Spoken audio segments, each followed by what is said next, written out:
Welcome back to the show. Check out these headlines we have here today. We got Brad Garlinghouse. We got Coinbase and Subpoenas. We'll explain.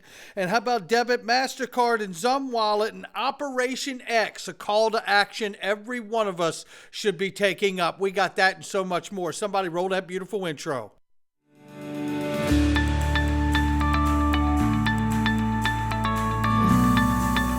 Digital Perspectives with Brad Kimes. Come on in.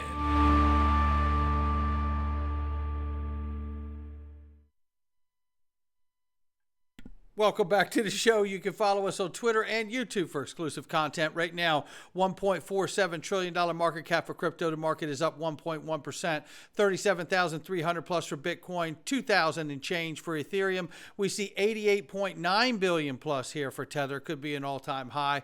And we see XRP right now at 60 cents, up 1.5 on the 24-hour, off by 0.5% on the 7-day. Range of price very quickly here, 59.56 on the bottom and 60.93 on the top. We're currently sitting right there at the top range of the price of XRP. Now let's get into this news. We have a lot to go over today, and the very end of this today, you are going to want to hear. It is a massive call to action to Elon Musk and Linda Yaccarino, and I think you're going to want to be a part of it. Ripple's XRP has become the most traded digital asset on Uphold, surpassing major cryptocurrencies like Bitcoin and Ether with significant user engagement. Look what happens when you start to let the boot off the back of the neck of an asset under a court case, which it still is. But nevertheless, we know that demand is coming from people understanding its real use case. That I do believe. This right here, the IMF is scared that failure to agree on common platform for central bank digital currencies could lead to a vacuum that would likely be filled by cryptocurrency. It doesn't say much more in the article, but nonetheless, countries that have tried to implement CBDCs have seen little adoption, likening the efforts to a nautical journey, says Kristalina Georgieva. If anything, we need to raise another sail to pick up speed. The world is changing faster than most imagine. The IMF is scared that the failure to agree to a common platform for CBDCs could create that vacuum. The IMF warns at a time when cryptocurrencies are gaining more mainstream attention and adoption, suggesting they may eventually become a viable alternative to traditional fiat currencies. Now, we know in this space that most of what people think about cryptocurrencies becoming a viable alternative is not the same thing, right? It just is not the same thing. However, a fully backed stable coin that is always a dollar can certainly outpace fiat currency over time. Now, couldn't it? Yeah, it could.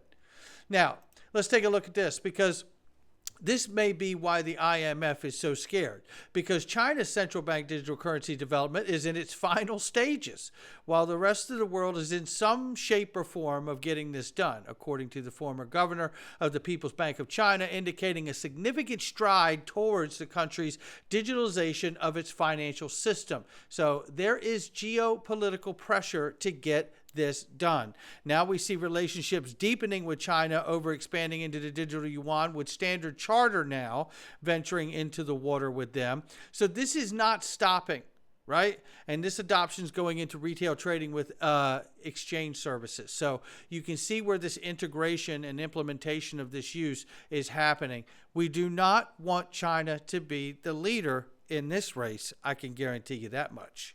And Coinbase, the largest crypto exchange in America, has been subpoenaed as part of the U.S. crypto crackdown. But it's not the SEC this time. It's the CFTC. And if you go into this, basically it's just letting you know that if you're a user of Coinbase, you may have received an email about ongoing legal action by the CFTC against another exchange, which I believe is Bybit, but you don't have to be concerned yourself. This is a matter for Coinbase to deal with as they move forward. But again, here's the pressure. But let's just get an overview very quickly here from the recent Token 2049 conference that Brad Garlinghouse was at. And let's have him just provide a little clarity about what this space needs to look like in order for the industry to thrive. To add a bit of controversy to this, I still think there is an underlying segment of the crypto world that is so anti-regulation and, all about anonymity.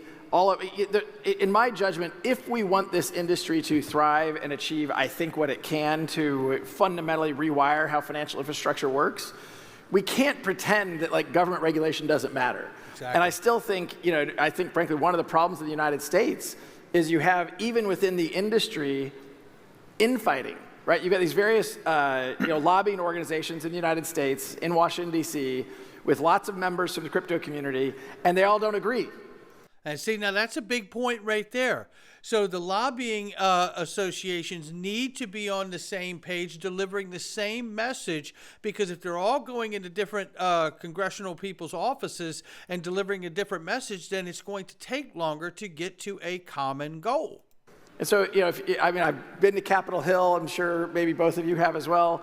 You go to a senator or representative's office, and there have been two other crypto people in there earlier in the day saying different things than what I'm saying. And there's some basic things I feel like we have to agree. If we want that progress, we have to agree on some basic things. And I think, I still do find categories of the crypto community fighting some of these basic regulatory frameworks. AML is going to matter. KYC is going to matter. And if you're taking the point of view that we're going to circumvent those things, that's not the industry I see out 5 and 10 years from now that really is thriving and growing. Because I think that just gives fuel to the fire for politicians who do like to, just make noise, and they don't understand, what's going on in crypto or what brought down FTX. It's such a great point, and it's so valid right now where we are today. And you're not going to have a market that looks like this, which is what I believe Brad's leaning into here, most of which are Ripple partners like SBI, HSBC, UBS, BIS, Standard Chartered. You get it. It's all right here. Shout out to XRP Drops, Monetary Authority of Singapore, which is also awarded a license to Ripple as well. And you can see all the partner names here. If you want the market to look like the traditional markets where it's booming and there's the trillions and trillions of dollars that were sitting on the sidelines that absolutely move into this market, well, at the very least, you're going to have to be KYC AML or it ain't happening. Let alone if you're talking about introducing products like XRP ETPs or ETFs, exchange-traded products or exchange-traded funds. Now, just to let you know very quickly, exchange-traded products is a more broad term to explain that something can be an ETF can be an exchange-traded product, but exchange-traded product cannot be an ETF, if that makes sense. So, in other words, like ETP, exchange-traded product, is like saying automobiles, right? An exchange-traded fund is like saying a van, right? Or a car, right? Or a truck, right? It's more definitive what kind of exchange-traded product it is. And if we're going to have these things, you're going to be in a regulatory framework. That's the beauty of these things, because these funds already have regulation for exposure to this kind of market. So, this is coming very quickly, but it has to have these guardrails and these regulatory checkpoints, or we're not going to this place. It's just that simple. And then add in this. Now, we covered this briefly the other day, but I want to share this before we get to some extremely important news about Operation X. Do not go anywhere. But very quickly here, major XRP developer drops hints of Mastercard integration in wallet upgrade for XRP Ledger Xumm wallet. It's we'd say when.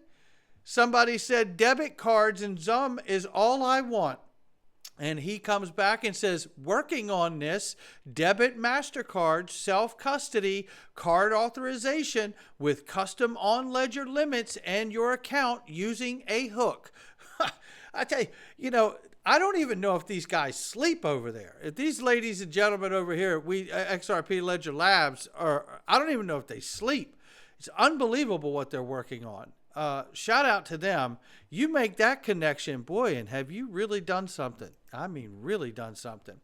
When you speak about doing something, this is a call to action for the entire XRP community. We need your help. This is very, very serious.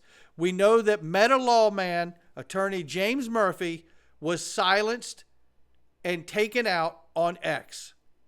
And so was digital asset investor, silenced, taken out. wrongfully suspended. There is a letter now that is dropping, and it's gone directly to Elon Musk and Linda Yaccarino here. And I'm going to get a look at it right here from MetaLawMan. Shout out to what he's done for him and DAI here. And it says basically his name's James Murphy. His handle on X is MetaLawMan. I'm writing to you on behalf of myself and digital asset investor whose handle is Digital Asset Buy on X. Both of us find our X accounts inexplicably and permanently suspended penalty box. I wanted to share our stories with you because I thought you might welcome the feedback on your experience with X. After submitting 15 appeals, I've been given no reason for the suspension of my MetaLawMan account. DAI was told he was suspended because he was an impersonator, which is kind of funny because there are actually hundreds of impersonator accounts on X pretending to be digital asset investor. But X suspended the real digital asset investor on the grounds that he was the imposter. Anyway, all of our appeals of suspensions have been ignored. So I'm reaching out to the three of you directly as a last resort. Read on. I think you might find our stories compelling, particularly if you happen to be fans of the novels Franz Kafka. So here, or Franz Kafka. And it says here, MetaLawMan background is an attorney licensed to practice in New York and Virginia. So I've been practicing law principally in the field of securities litigation and regulation for the last 30 years. The law firm I founded was recognized as the National Law Firm of the Year in Securities Regulation by the U.S. News Best Lawyers in America in both 21 and 22. After retiring from my law firm, I started engaging on Twitter October 22, providing commentary on legal regulatory issues rising around the world of cryptocurrency. I've appeared on numerous legacy media and social media shows, including Twitter Spaces with Scott Melker and Mario Nawfal, to talk about legal issues in crypto. We've been lucky enough to have MetaLawMan on our show as well. And on October 22nd, he started engaging on Twitter. By August 23rd, 10 months later, he had gained 27,000 followers. August 16th, his phone was hacked with a SIM swap, and his X account was hacked the same day. I reported the hack to X and requested that all contents posted on my X account by the hacker be deleted, and B, that my account be deactivated until such time as I regain control of my phone number. On August 18th, he regained control of his phone on the X account. On August 22nd, X informed me after careful review my account was permanently suspended because I have violated the X rules. No specific rule was cited, and more information was provided here. It says September 6th, he submitted the first of 15 appeals of the suspension. I explained the whole hack situation in multiple appeals, received no response from X. September 22nd, I filed a federal lawsuit to obtain discovery into the identities of the hackers who SIM swapped my phone and hacked my account, an X account. It says, I have since obtained video surveillance footage of the hackers, and I'm currently pursuing avenue of recourse. I've submitted a total of 15 appeals to X over the past 3 months, explaining the situation in detail, and received no substantive response from X. That's where we are with that. Now, let's go to here where it breaks down into digital asset investor who had a background in traditional finance. He provides crypto-related content on X with particular emphasis on Ripple and XRP token. DAI has been actively engaging on Twitter and X since 2018. He has a YouTube channel with nearly 200,000 subscribers, has attracted nearly 79 million views. And in May 2018, DAI created a Twitter account. Ensuing in 5 years, he has amassed 347,000 followers. October 5th, 23, DAI received a notice from X that his account had been suspended for breaking unspecified Twitter rules. DAI immediately filed an online appeal. On October 11th, DAI was informed that X that he had allegedly violated Twitter rules regarding impersonation. X asked DAI to provide a business card, personal identification to prove that he was indeed the real DAI. DAI immediately complied with the request and uploaded the documents to X. DAI has received no response from X after delivering his proof of identity 7 weeks ago. He has appealed 6 more times, each time receiving no substantive response from X. When requested, DAI provided conclusive proof of X that he is, in fact, the real digital asset investor and not the impersonator. Yet the real DAI remains banned from X. Meanwhile, X hosts number of accounts of obvious DAI imposters. This is the problem, ladies and gentlemen. This is the problem. Parting comments here is that I believe in free enterprise system in the United States. I appreciate the fact that X is private enterprise and you management of X are free to run your platform as you see fit. DAI and I are both strong advocates for freedom of speech. We have vocally supported the free speech ethos of X under this current management. So we find it puzzling that we're both banned from X while imposters and other entities like Taliban, North Korea, who may not fully embrace the American concept of free speech, are free to post on the X platform. But again, your platform, your call. We choose to believe that the suspension of our accounts by X was simply a mistake or two. Now that you have this background information, we trust that you will restore our accounts and reinstate the follower connections to those accounts. That's where we are right now, ladies and gentlemen. That's where we are. And there's much evidence here of everybody reaching out and asking to please reinstate DAI and MetaLawMan. They've done nothing wrong. All they've done is choose X to build a community with. And you can see the support here from everyone, including myself. Hashtag free DAI, hashtag free MetaLawMan. Let's get back to where we need to be, because the truth is this. If X is going to be a banking platform as well as a social media platform, we need to have these gentlemen reinstated to show that there can be a correction. What am I to think if my money is tied into this platform? Elon? Linda? Serious questions here.